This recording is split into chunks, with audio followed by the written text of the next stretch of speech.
Et si mon ex réussissait sa prochaine relation amoureuse? Pour rappel, si je rembobine un peu la cassette, qu'on remonte dans le temps, c'est ce que tu voulais. T'as tout donné pour ce couple-là. T'as donné tous les efforts possibles. T'as supporté des choses qui étaient insupportables. T'as tout surmonté. T'as cherché des réponses. T'as donné, donné, donné. T'as donné du temps, de l'argent, de l'énergie. T'as donné ton cœur là-dedans. Et t'as pas réussi. Et à la fin, t'as ce sentiment d'échec qu'un enfant pourrait avoir à Noël devant sa console de jeux vidéo. Il a tout donné pendant 1 heure pour gagner ce niveau à Mario Bros. Je sais pas si ça existe toujours. Et il a échoué. Il est triste.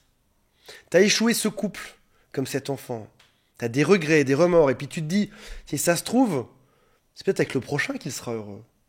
Peut-être que ce que moi je voulais avoir, ce que je désirais plus que tout obtenir, c'est l'autre qui l'aura juste après moi. Et la réalité, c'est que oui, c'est possible. Tout à fait, c'est possible. Ça arrive même souvent. Si ça se trouve, ton ex aura une superbe vie amoureuse juste après toi. Ça arrive. Mais c'est pas ça qu'on veut entendre, même si c'est vrai. Tu sais ce qu'on se dit? On se dit, comme c'est une personne qui est perverse, narcissique, je sais une chose, cette personne ne changera jamais, et donc il aura une vie misérable. Et ce processus psychologique te permet d'aller mieux, de guérir plus vite. Si moi je n'ai pas réussi, personne d'autre n'y arrivera après moi. C'est un moteur de défense psychologique. Tu te persuades que l'autre est narcissique, qu'il sera triste à vie. Et à ce moment-là, tu arrives à te convaincre que c'est le cas et tu arrives enfin à faire ton deuil amoureux dessus. Tu te dis, c'est moi qui ai gagné. J'ai peut-être été son meilleur adversaire ou son meilleur partenaire, je ne sais même pas comment on peut dire ça, mais j'ai peut-être tout donné là-dedans plus que n'importe qui d'autre. Et si moi je n'ai pas réussi, alors personne d'autre ne réussira après moi. Sauf que c'est peut-être possible. Peut-être qu'il sera super heureux après toi. Alors, tu te doutes bien que sur cette chaîne, on ne va pas s'arrêter là.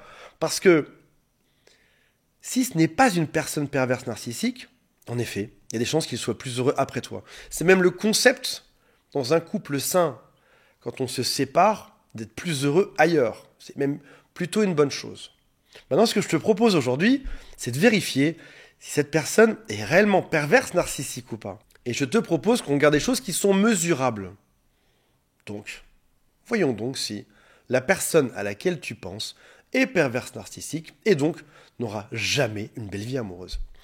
Première chose qui est très simple à observer, dans quel état ont fini ses relations précédentes. Et je dirais même plutôt ses partenaires précédents. Alors, il faut noter une grosse différence entre ce que cette personne va te raconter de sa vie précédente versus ce que tu as pu vérifier.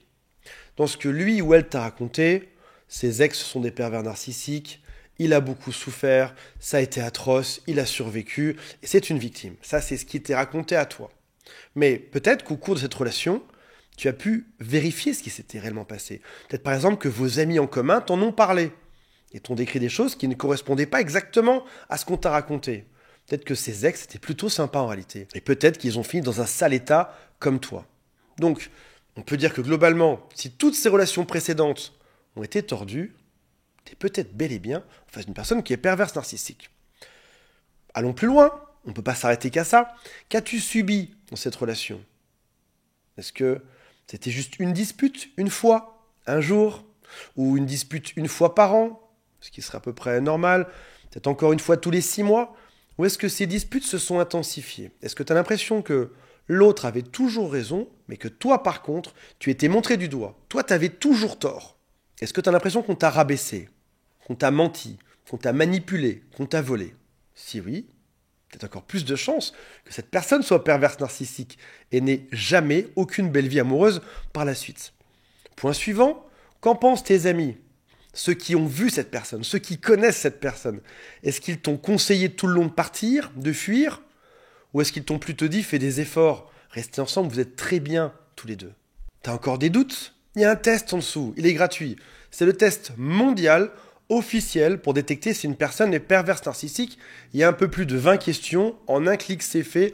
En moins de 60 secondes, tu as un diagnostic.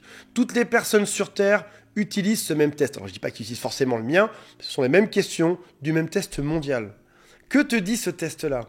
Quel est ton score dessus? Et si cette personne est réellement perverse narcissique, je peux t'assurer d'une chose, c'est que pour lui, ça ne va pas aller en s'améliorant. Pervers narcissiques vieillissent mal. Séduire, manipuler, draguer, être un peu fourbe. Quand t'es jeune, c'est facile. Quand t'as 20 ans, face à des bisounours en face de toi qui croient tout, ça passe. Quand t'as 30 ans, t'es déjà peut-être un petit peu moins sexy. Peut-être que aussi les gens en face de toi sont un peu moins crédules. À 40 ans, t'es encore un petit peu moins sexy, parce que ça marche, le narcissisme sur la beauté quand même.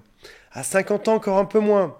Et puis surtout, depuis 2-3 ans, on est informé sur les pervers narcissiques. Ça signifie que leur stratégie d'avant, qui était un peu cachée, ne fonctionne plus aujourd'hui. Aujourd'hui, on les démasque. Comment est-ce qu'ils vont finir, ces gens-là, lorsque tout le monde les montrera du doigt?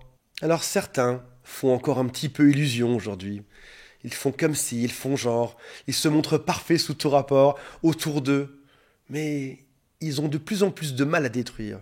Et ils se nourrissent de ça, on parle de la nourriture narcissique. Comme un vampire qui aurait de moins en moins de sang, pervers narcissiques ont de moins en moins de cibles à croquer et à dévorer. Et ça les ronge de l'intérieur, ça les détruit. Et je pense qu'on peut avouer une chose, c'est que après des ruptures, certains sont plus heureux.